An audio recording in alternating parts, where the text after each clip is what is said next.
Hello! Welcome back to another horror tutorial where we last left off setting up the scene to our world, to a second room. I say room, it's outside, but you know, you get the idea. What's left to do? So we've got to find a lovely asphalt kind of material if we can. Oh god, let's see if there's one in here. No, didn't mean that one either. Materials.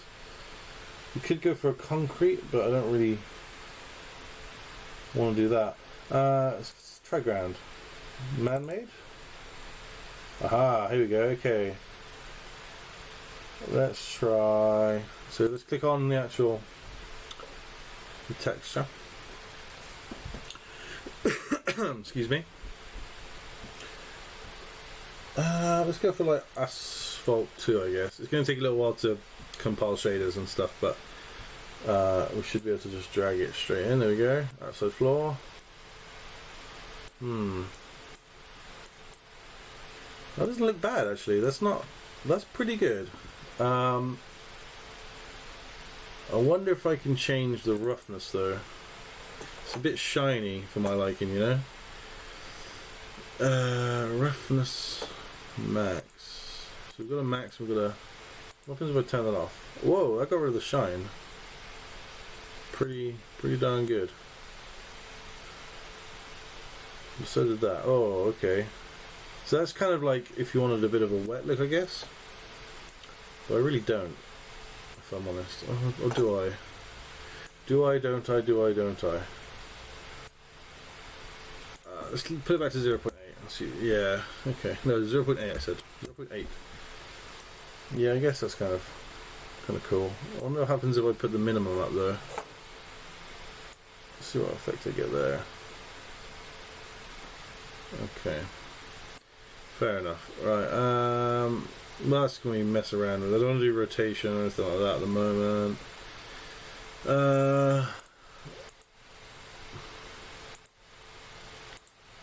Whoa, that changed it really quite a bit.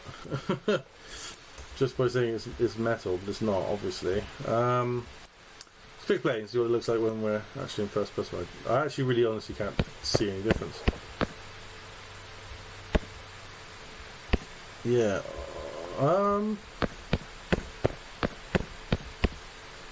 Yeah, I can't really see much of a muchness from that, to be honest. Okay. Cool. I realised you guys couldn't actually see what I was doing there. All I was doing was playing with these two figures, and I turned on metallic here. But anyway, yeah, cool. That looks kind of nice. He's still floating. Why are you floating still? Get your camera out of there as well. God damn it. There you go. That's a bit better. Let's click off it. Okay. So we've added textures now to pretty much everything but the door, which we can do. That's a real quick, easy fix. Let's go back to unlit for a second. Now we just want to add some sort of stuff like so I added in a electrical equipment pack, which again was very cheap from the marketplace. Let's go to meshes. Let's go to electric. So first things first, I want to add in like, I don't know. Just add in like a fuse box, I guess. Once that's added in, it'll just kind of bring things to life a little bit, hopefully. Let's bring you out a bit. Why is that doing it by 10? 1, 5. That should be fine. Right. That's better. Okay. So this will texture in a minute, and once it does, it'll look a lot better, I'm sure. And then you can add in wire,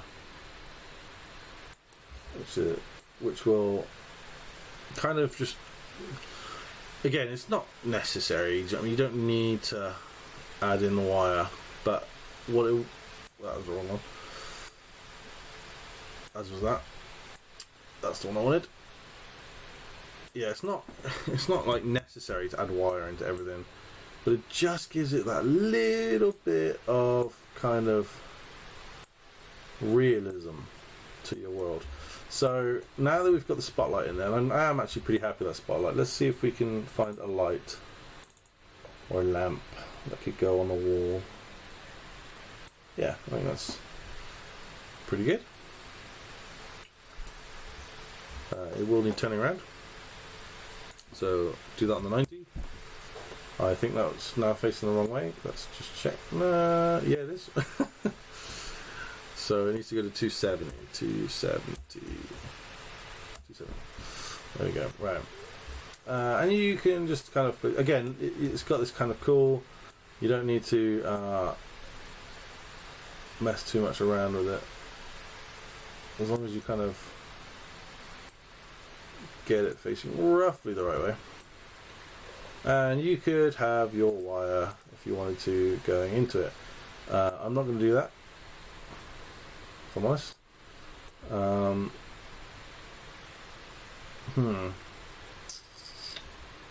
One second, sorry, I just want to get let's get this back to lit for a second. Right, so this looks like it's lighting up a lot of area. Let's bring it down and make sure that light is actually coming from the correct place, first off. Now you could use a different type of lighting here as well. You don't have to use this type of lighting. You could, if I get rid of this, we could use a rec light, which is a little bit stronger. Turn it 90 degrees, other way 90 degrees. There you go. Just put 270. It'd just be way easier. And then down. Where's the light at the moment? Okay. Intensity up, obviously. Like so.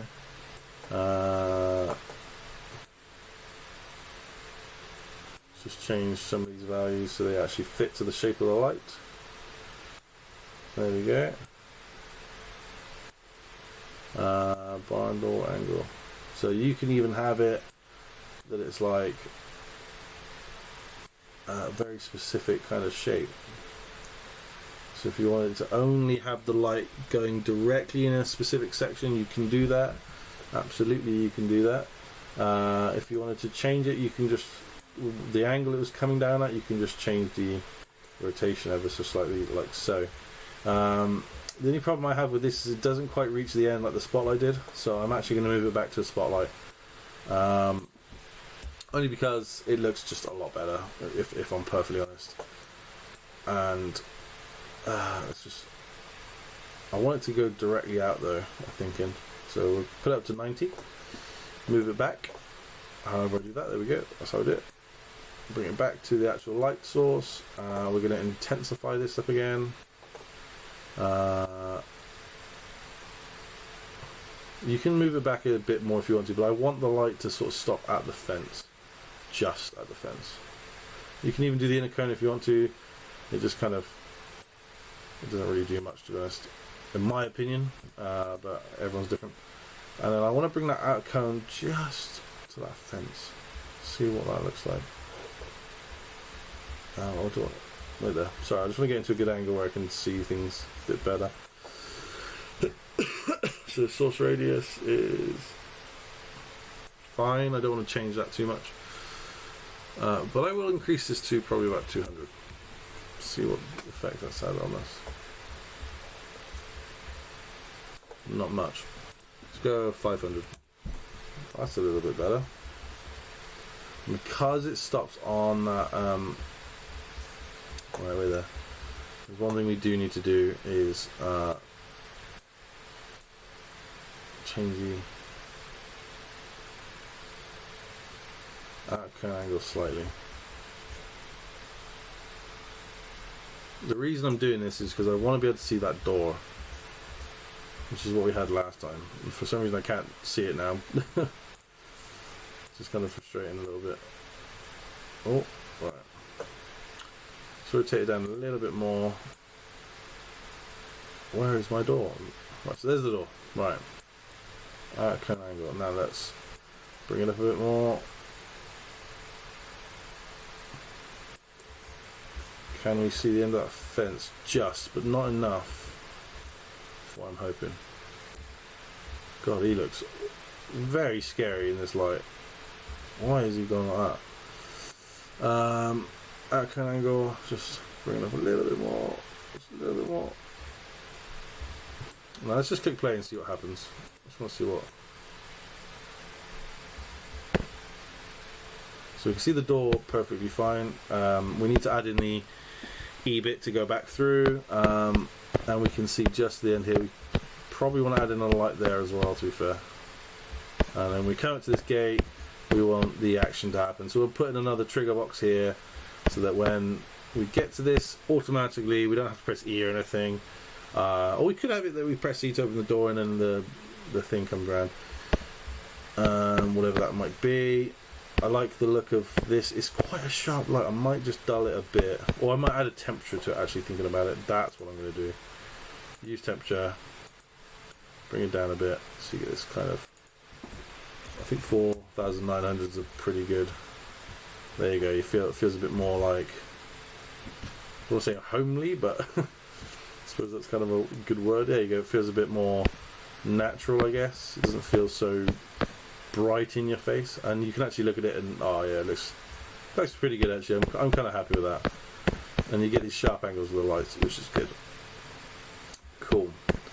I might add another point light out just in case, maybe, because again I'm just thinking we won't be able to actually see whatever comes up here, but I'm going to try and do that with the light here. So let's grab one of these ones actually. And this one I'm going to have pointing directly down. So let's turn you around by 90. There we go. And there's this light. And we're going to put another spotlight on here. I think that's going to be the best shout for this, to be fair. Let's move into position. And down. Just to in front of the light. Let's make it bright. Out of cone. In a cone.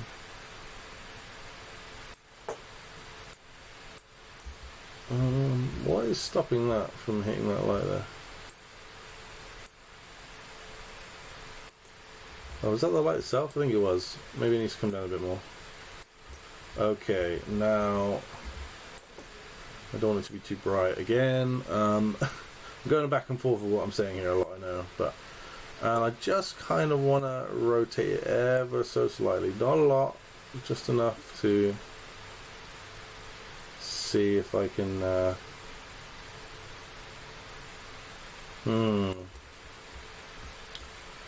So pretty dark around there. Okay.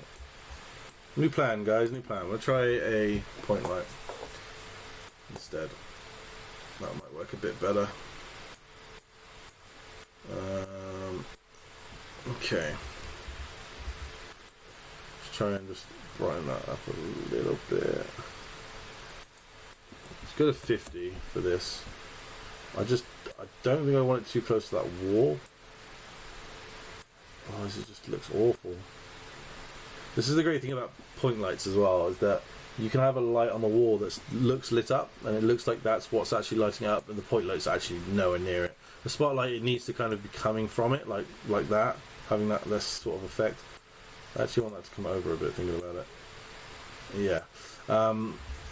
So you get that shadowing effect, like on walls and stuff like that, because you know it is a directional kind of light. When you want a light to kind of just brighten an area, you can just whack a point light in the middle of it and it'll do the job for you. Let us bring this over here slightly. Let's see what kind of effect that gives us. But again, you've got to be a little bit careful you don't get too close to stuff, because it will look like there is a point light on it. And again, you've got to be careful of your shadows. If it doesn't make sense, it's just going to ruin the whole scene. Let's do temperature again, 4,900, because we've got that glow going on in here. Yeah, okay. And again, you've got to be careful about things like this as well. If it's too far down, the ground will see it, and that again will just ruin your scene completely, because you'll notice where the spotlight actually is. Okay, so we've brightened up our area quite a bit now. We've still got these kind of dark offset shadows. We can't see what's coming here, so which again is great. So although we can see a lot of the surrounding area, you've still got this very dark corner here, which is when you'll come up to the door and the thing will come right up to the fence, and hopefully we'll see it. And we'll get like a oh shit kind of thing, and then we'll know we can't go that way. We have to sadly continue in to the building we don't want to go into. Okay, great. Is there anything I can do just to finish this off? I guess not. Could do the doors, I guess. Finish off the doors, but I don't mind the doors how they look, to be honest. They're just these kind of grey, plain plaster doors, but that's fine. We've done a lot in this episode, and the scene is looking pretty good. Again, as I said, it looks a bit dodgy because you haven't got any roofs on anything, but if you wanted to go ahead and add those to your scenes to make it look a bit more complete, that's absolutely fine. In the next episode, I'm going to try and look at transitions now. So we'll try and go from level 1. We'll try and set up like a spawn location, a transition from level 1 to level 2, and then we'll start beginning to set up things like the transition to level 3 and the transition going into the scares and stuff like that. But thank you so much for watching, guys. Hope you've enjoyed it. If you have, hit that like button, leave a comment, and don't forget to subscribe. And if you haven't already, please head over to Facebook to check out Dead Developer Studios page, where we'll see our future games. So thank you so much, guys. See you next time. Take care. Bye.